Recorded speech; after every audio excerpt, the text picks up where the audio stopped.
یہاں لوگ ترازو لے کے بیٹھے ہوئے ہیں۔ آل و مہار شریف کے ایک بزرگ تھے، بڑے معروف اپنے زمانے میں خطیب تھے، پیر سید فیض الحسن شاہ صاحب آل و مہاروی رحمۃ اللہ علیہ۔ تو یہ کچھ لوگ نا تھرمامیٹر بھی لے کے آتے ہیں، اپنے اپنے حساب کا مسئلہ پوچھتے ہیں، اپنے اپنے حساب کا۔ ایک صاحب میرے پاس بھی آئے، کچھ بہت بڑے بڑے مفتی بھی ہیں عوام کے اندر، ان کا مقصود مسئلہ پوچھنا نہیں ہوتا، مقصود پتہ کرنا ہوتا ہے کہ مولوی پڑھا لکھا کتنا ہے، یہ مقصود ہوتا ہے، علم میں اضافہ مقصد نہیں۔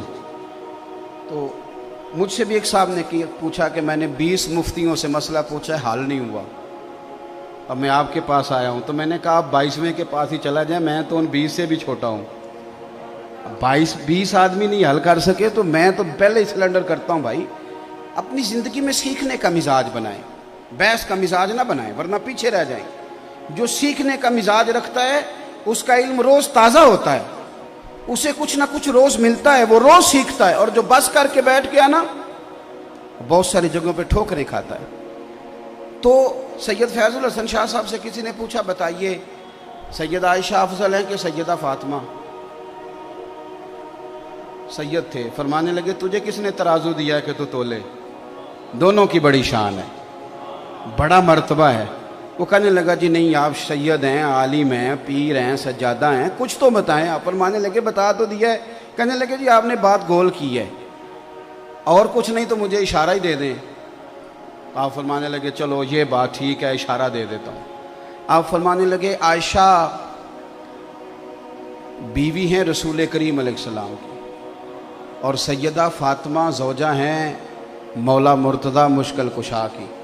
فرمانے لگے مجھے بتاؤ علی کی بیوی نبی کی بیوی سے افضل ہو سکتی ہے؟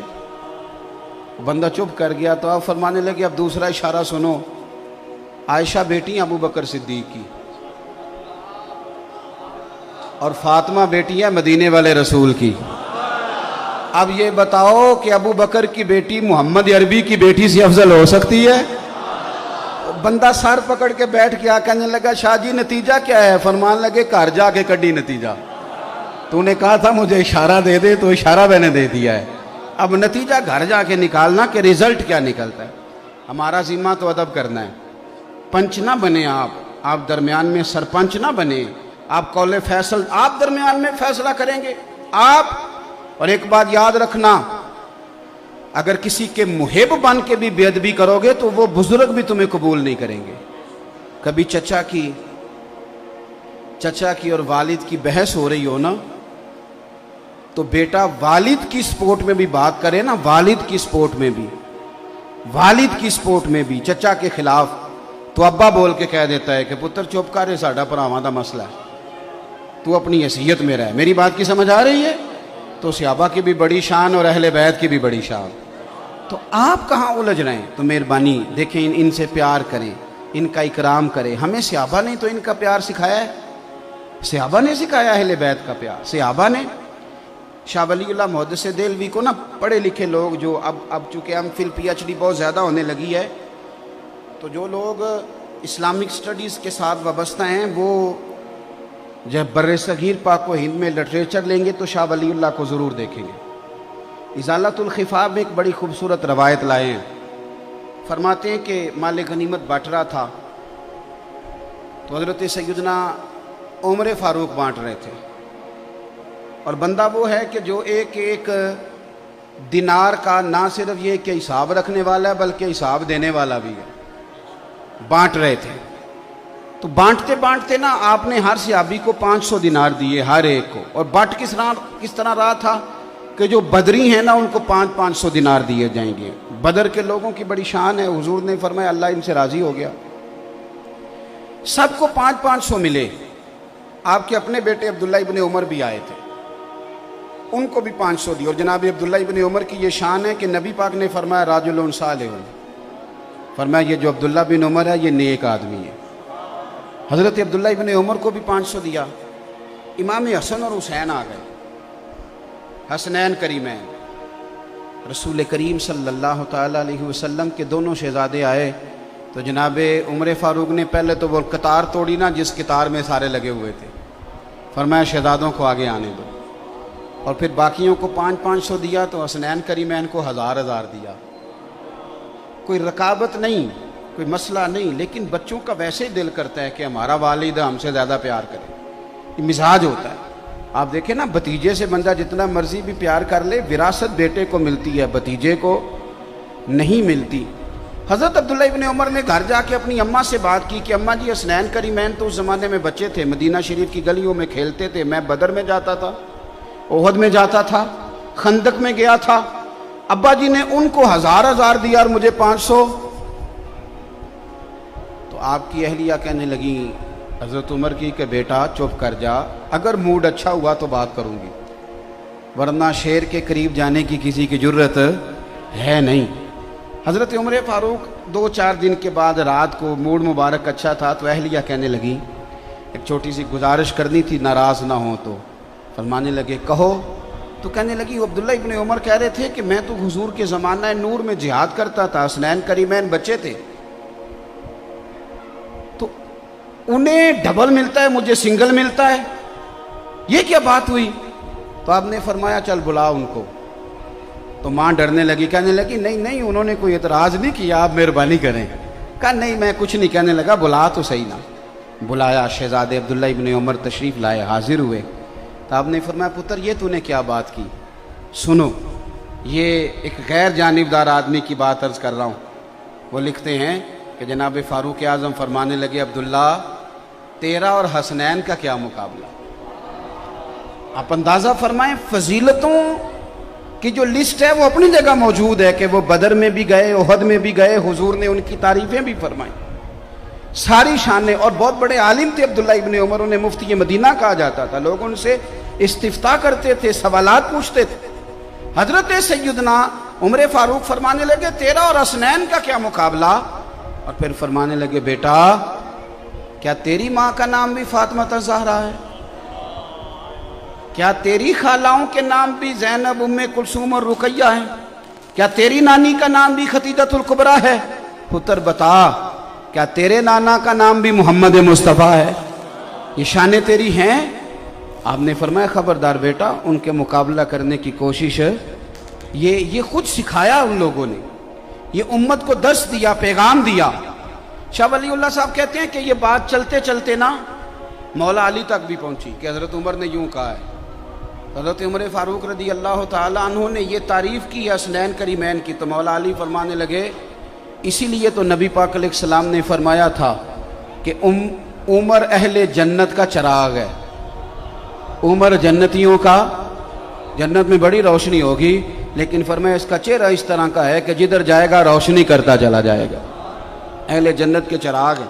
اب یہ بات حضرت عمر تک پہنچی، وہ حضرت علی تک پہنچی تھی اور یہ حضرت عمر تک پہنچی، تو جناب عمر فاروق فرمانے لگے مجھے ذرا علی تک لے جاؤ۔ مولا علی سے ملاقات ہوئی تو آپ فرمانے لگے آپ نے اپنے کانوں سے حضور سے سنا ہے کہ میں جنتیوں کا چراغ ہوں؟ کہا سنا ہے۔ تو فرمانے لگے ذرا اپنی ضمانت کے ساتھ مجھے لکھ کے بھی دے دو۔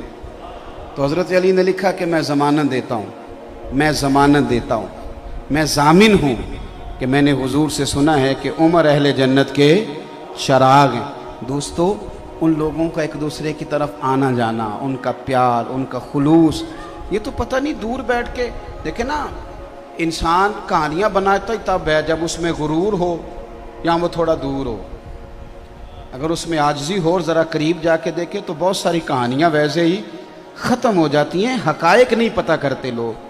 تو ان لوگوں نے ایک دوسرے سے پیار کیا، ایک دوسرے کا اکرام کیا، ایک دوسرے کا احترام کیا۔ حضرت ابو ہریرہ رضی اللہ تعالیٰ عنہ، امام حسین گھوڑے سے نیچے اترے، حضرت ابو ہریرہ شاگردوں میں بیٹھے تھے، تو امام علی مقام رضی اللہ تعالیٰ عنہ کے پیر مبارک کو نا ذرا مٹی لگ گئی، بارش تازی ہوئی تھی۔ اب بڑا مشکل ہوتا ہے اپنے شاگردوں میں اٹھ کے کسی کا استقبال کرنا، بڑا مشکل کام ہوتا ہے، اور پھر کچھ آداب کے بھی تقاضے ہیں۔ کوئی بندہ اگر حدیث پڑھا رہا ہے تو اسے نہیں اٹھنا چاہیے، کوئی اگر قرآن مجید کی ترتیب بیان کر رہا ہے تو نہیں اٹھنا چاہیے، کوئی میں تو سمجھتا ہوں نعت بھی پڑھ رہا ہے تو اسے بھی نہیں اٹھنا چاہیے، اسے بیٹھے رہنا چاہیے۔ لیکن یہاں دیکھیں اسلوب کیا ہے۔ حضرت امام حسین نیچے تشریف لائے تو پیروں کو مٹی لگ گئی۔ حضرت ابو ہریرہ بوڑھے آدمی، سفید داڑھی، امیر المومنین فی الحدیث، اپنی جگہ سے اٹھے، شاگردوں کو چیرتے ہوئے باہر گئے اور اپنے سر سے پگڑی کھولی اور جب امام حسین کے پیر صاف کرنے لگے تو امام حسن نے پیر پیچھے کیا، حضور آپ تو میرے نانا کے پیارے صحابی ہیں۔ حضرت ابو ہریرہ رو پڑے، اصلاں نال جے نیکی کریے وہ نسلاں تاک نہیں بھول دے۔ حضرت ابو ہریرہ رو پڑے اور رو کے کہنے لگے، حضور نہ، میں سفید اور کالی داڑھی نہیں دیکھ رہا، بلکہ میں تو آپ کے نانا کے خون کی خوشبو محسوس کر رہا ہوں۔ تو صحابہ، اب ہمارے کرنے کا کام کیا ہے؟ چونکہ وقت تھوڑا رہ گیا، ہم نے کیا کرنا ہے؟ اگر کچھ لوگ بحثوں میں الجھے ہوئے ہیں اور وہ اسی کو دین سمجھتے ہیں تو انہیں الجھا رہنے دیں۔ ہاں، اہل حق میں سے کوئی بندہ اظہار حق کے لیے کوئی دلیل پیش کرے، اس کی مخالفت نہیں، لیکن بلا وجہ چیزوں کو الجھانا اور بلا وجہ الجھانا، اس کا مقصود کوئی نہیں۔ آنے والی نسل کے لیے خرابیاں پیدا ہو رہی ہیں، ان کے ذہنوں میں صرف انتشار رہ گیا ہے، سوائے اس کے کوئی چیز نہیں رہ گئی۔ ہم نے کیا کرنا ہے؟ ہم نے کھل کے پیار کرنا ہے نبی پاک کے خاندان کے ساتھ، اہل بیت نبوت کے ساتھ کھل کے پیار کریں۔ آپ کا نا ایک شوق ہو، ایک ذوق ہو اہل بیت نبوت کے لیے۔ ان دنوں میں خاص کر امام حسن کی تعریف کی حدیثیں سنیں، امام حسین کی تعریف کی باتیں سنیں، حضرت مولا علی کی شان سنیں اور اس شان کو جگہ دیں، یعنی آپ کا چہرہ کھلے۔ کوئی ضروری ہے ہم نے بحث ہی کرنی ہے؟ آپ کا دیکھیں اعلیٰ حضرت بریلوی رحمۃ اللہ تعالی علیہ، آپ نے لکھا ہے فتاوی رضویہ شریف کے اندر، اور حدیث کے راوی سیدنا عثمان غنی رضی اللہ تعالیٰ عنہ، اگرچہ بخاری مسلم میں بھی ہے، لیکن اعلیٰ حضرت فرماتے ہیں میں نے بہت ساری کتابوں سے جوڑ کے نا الفاظ حدیث یہاں جمع کر دی ہیں۔ نبی پاک صلی اللہ علیہ وسلم کا جو ذوق تھا نا اہل بیت کے لیے، ایک پیار ہو جاتا ہے نا کسی بندے سے پیار، تو جو پیار ہوتا ہے وہ پھر کچھ صورتیں بھی اختیار کرتا ہے۔ آپ کو بیٹے سے پیار ہو گیا تو روز کہنے بیٹا تجھے بڑا پیار ہے، تو بیٹا کہ ابا جی سائیکل تو کبھی آپ نے لے کے دی نہیں۔ خالی پیار کا کیا معنی ہوتا ہے؟ اماں جی مجھے آپ سے بڑا پیار ہے، تو اماں کہ بیٹا کپڑے تو لے کے دے مجھے، کہتا نہیں وہ بڑا بھائی لے کے دے گا، تو دوائی لا دے، کہتا نہیں وہ دوسرے والا لے کے دے گا، میرے پاس ٹائم نہیں۔ تو اماں اس پیار کو قبول نہیں کرتی، تو پیار کچھ رنگ اختیار کرتا ہے۔ حضرت عثمان غنی رضی اللہ تعالیٰ عنہ فرماتے ہیں سارا دن ہی نبی پاک کے پاس شہزادے رہتے تھے، سارا دن ہی، پر کبھی کبھی ایز اے اسپیشل حضور فرماتے ہیں میرا حسنین کو ملنے کو دل کر رہا ہے۔ آپ اس ذوق کو سمجھیں، یعنی میرا موقف یہ ہے کہ کبھی کبھی آپ مفتی صاحب سے آ کے کہیں جلسے کے علاوہ بھی، جمعے کے علاوہ بھی، کہ حضرت جی کوئی حدیث تو بیان کریں امام حسن کی شان میں۔